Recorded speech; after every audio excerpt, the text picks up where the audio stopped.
Thank you for joining me tonight, Luminaries, for this special edition of a short story by Edgar Allan Poe, The Tell-Tale Heart.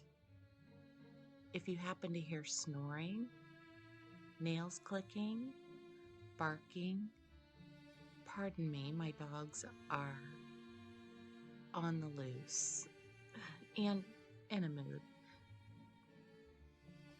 So, here we go.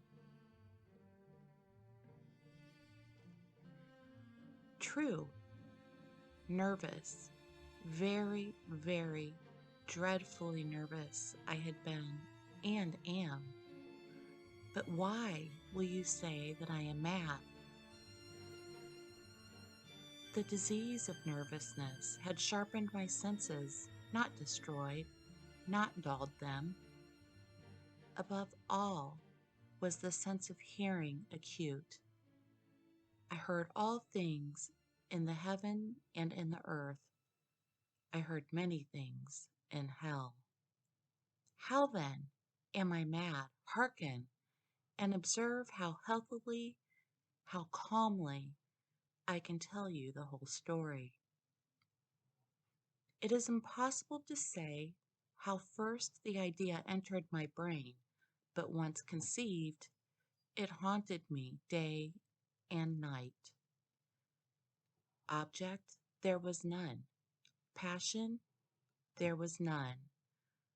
I loved the old man. He had never wronged me. He had never given me insult. For his gold, I had no desire. I think it was his eye. Yes, it was this. One of his eyes resembled that of a vulture, a pale blue eye with film over it.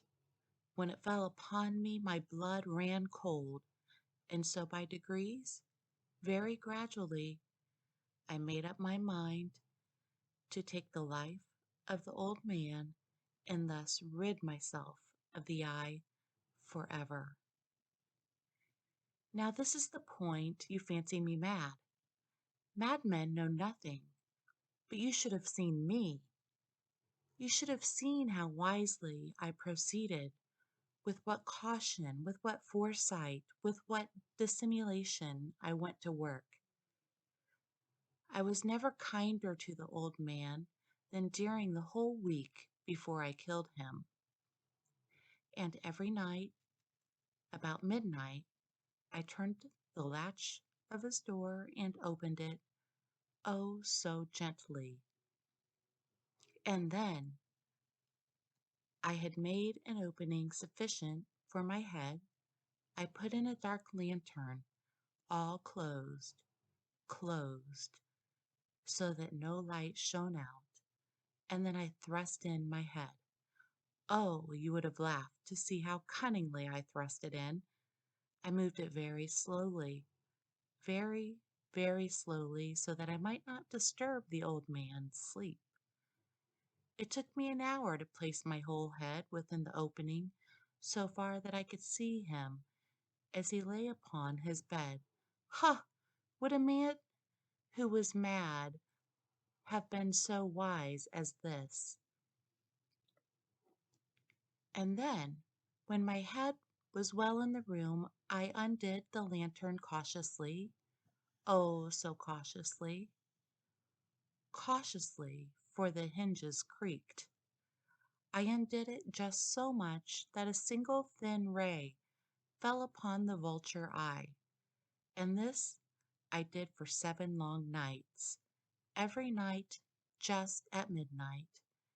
But I found the eye always closed, and so it was impossible to do the work, for it was not the old man who vexed me, but his evil eye. And every morning, when the day broke, I went boldly into the chamber and spoke courageously to him, calling him by name in a hearty tone, and inquiring how he passed the night. So you see, would have been a very profound old man indeed to suspect that every night Just at 12, I looked in upon him while he slept. Upon the 8th night, I was more than usually cautious in opening the door. A watch's minute hand moves more quickly than did mine. Never before that night had I felt the extent of my own powers, of my sagacity. I could scarcely contain my feelings of triumph.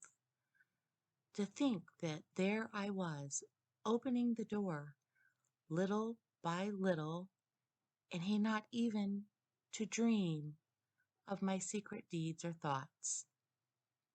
I fairly chuckled at the idea, and perhaps he heard me, for he moved on the bed suddenly as if startled. Now you may think that I drew back, but no. His room was black as pitch, with the thick darkness, for the shutters were closed, fastened, through fear of robbers. And so I knew that he could not see the opening of the door, and I kept pushing it, steadily, steadily. I had my head in, and was about to open the lantern when my thumb slipped on the fastening, and the old man sprung up in the bed, crying out, "Who's there?" I kept quite still and said nothing. For a whole hour I did not move a muscle, and in the meantime I did not hear him lie down. He was still sitting up in bed, listening, just as I have done, night after night, hearkening to the death watches in the wall. Presently I heard a slight groan, and I knew it was the groan of mortal terror. It was not a groan of pain or of grief. Oh no, it was the low stifled sound that arises from the bottom of the soul when overcharged with awe. I knew the sound well. Many a night, just at midnight, when all the world slept, it was welled up from my own bosom, deepening with its dreadful echo the terrors that distracted me. I say I knew it well. I knew what the old man felt, and pitied him, although I chuckled at heart. I knew that he had been lying awake ever since the first slight noise, when he had turned in the bed. His fears had been, ever since, growing upon him. He had been trying to fancy them causeless, but could not. He had been saying to himself, "It is nothing but the wind in the chimney.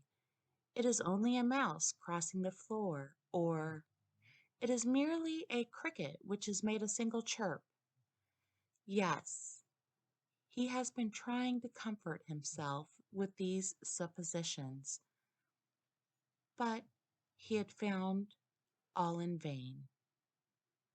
All in vain, because death, in approaching him, had stalked with its black shadow before him and enveloped the victim, and it was the mournful influence of the unperceived shadow that caused him to feel, although he neither saw nor heard, to feel the presence of my head within the room.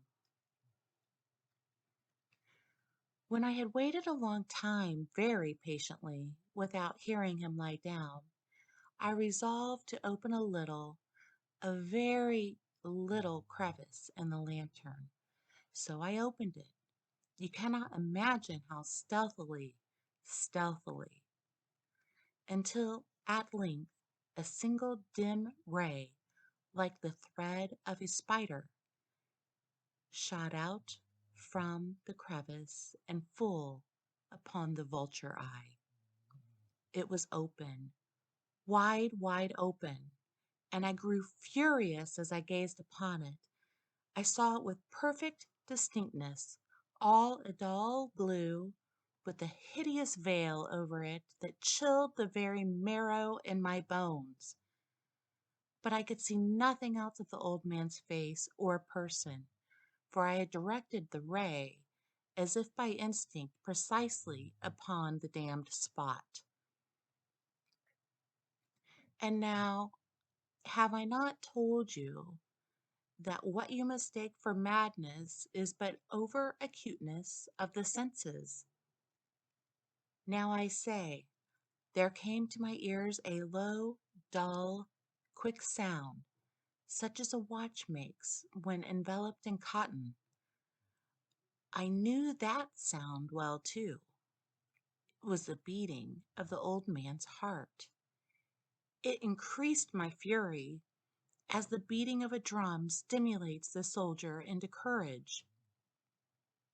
But even yet I refrained and kept still. I scarcely breathed. I held the lantern motionless.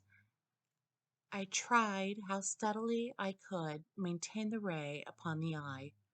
Meantime, the hellish tattoo of the heart increased. It grew quicker and quicker and louder every instant.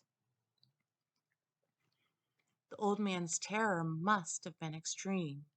It grew louder, I say louder, every moment. Do you mark me well? I have told you that I am nervous. So I am.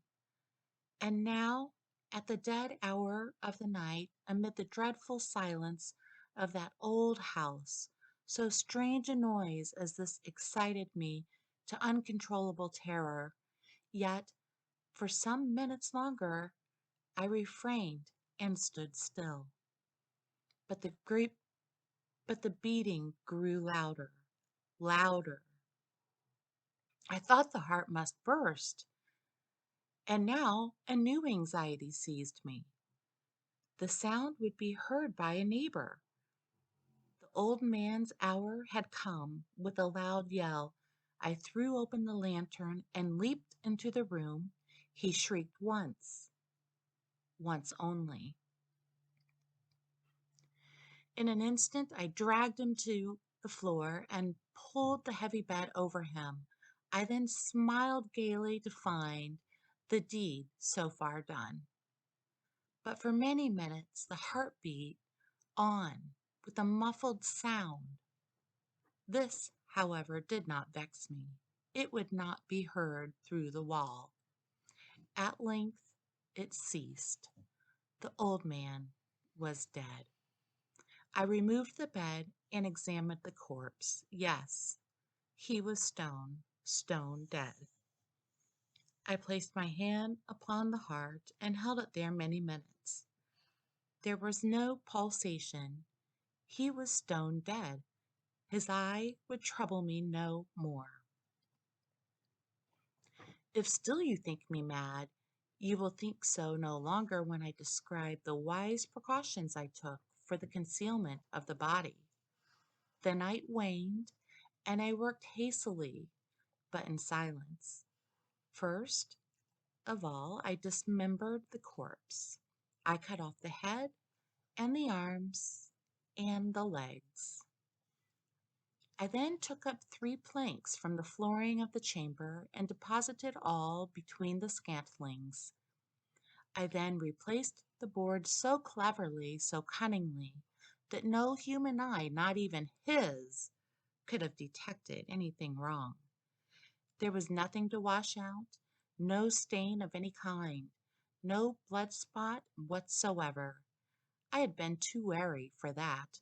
A tub had caught all. Ha! When I had made an end of these labors, it was 4 o'clock, still dark as midnight. As the bell sounded the hour, there came a knocking at the street door. I went down to open it with a light heart, for what had I now to fear? There entered 3 men, who introduced themselves with perfect suavity as officers of the police. A shriek had been heard by a neighbor during the night. Suspicion of foul play had been aroused. Information had been lodged at the police office, and they, the officers, had been deputed to search the premises. I smiled, for what had I to fear? I bade the gentleman welcome. The shriek, I said, was my own in a dream. The old man, I mentioned, was absent in the country. I took my visitors all over the house. I bade them search well. I led them at length to his chamber. I showed them his treasures, secure, undisturbed. In the enthusiasm of my confidence, I brought chairs into the room and desired them here to rest from their fatigues, while I myself, in the wild audacity of my perfect triumph, placed my own seat upon the very spot beneath which reposed the corpse of the victim. The officers were satisfied. My manner had convinced them. I was singularly at ease. They sat, and while I answered cheerily, they chatted of familiar things. But ere long, I felt myself getting pale and wished them gone. My head ached, and I fancied a ringing in my ears. But still they sat and still chatted. The ringing became more distinct. It continued and became more distinct. I talked more freely to get rid of the feeling, but it continued and gained definitiveness until at length I found that the noise was not within my ears. No doubt I now grew very pale, but I talked more fluently and with a heightened voice. Yet the sound increased, and what could I do? It was a low, dull, quick sound, much such a sound as a watch makes when enveloped in cotton. I gasped for breath, and yet the officers heard it not. I talked more quickly, more vehemently, but the noise steadily increased. I arose and argued about trifles in a high key and with violent gesticulations, but the noise steadily increased. Why would they not be gone? I paced the floor to and fro with heavy strides, as if excited to fury by the observation of the men. But the noise steadily increased. Oh God, what could I do? I foamed, I raved, I swore. I swung the chair upon which I had been sitting and grated it upon the boards, but the noise arose over all and continually increased. It grew louder, louder, louder, and still the men chatted pleasantly and smiled. Was it possible they heard it not? Almighty God, no, no. They heard, they suspected, they knew. They were making a mockery of my horror. This I thought, and this I think. But anything was better than this agony, and anything was more tolerable than this derision. I could bear those hypocritical smiles no longer. I felt that I must scream or die. And now, again, hark, louder, louder, louder. Villains, I shrieked. Dissemble no more, I admit the deed. Tear up the planks, here, here. It is the beating of his hideous heart.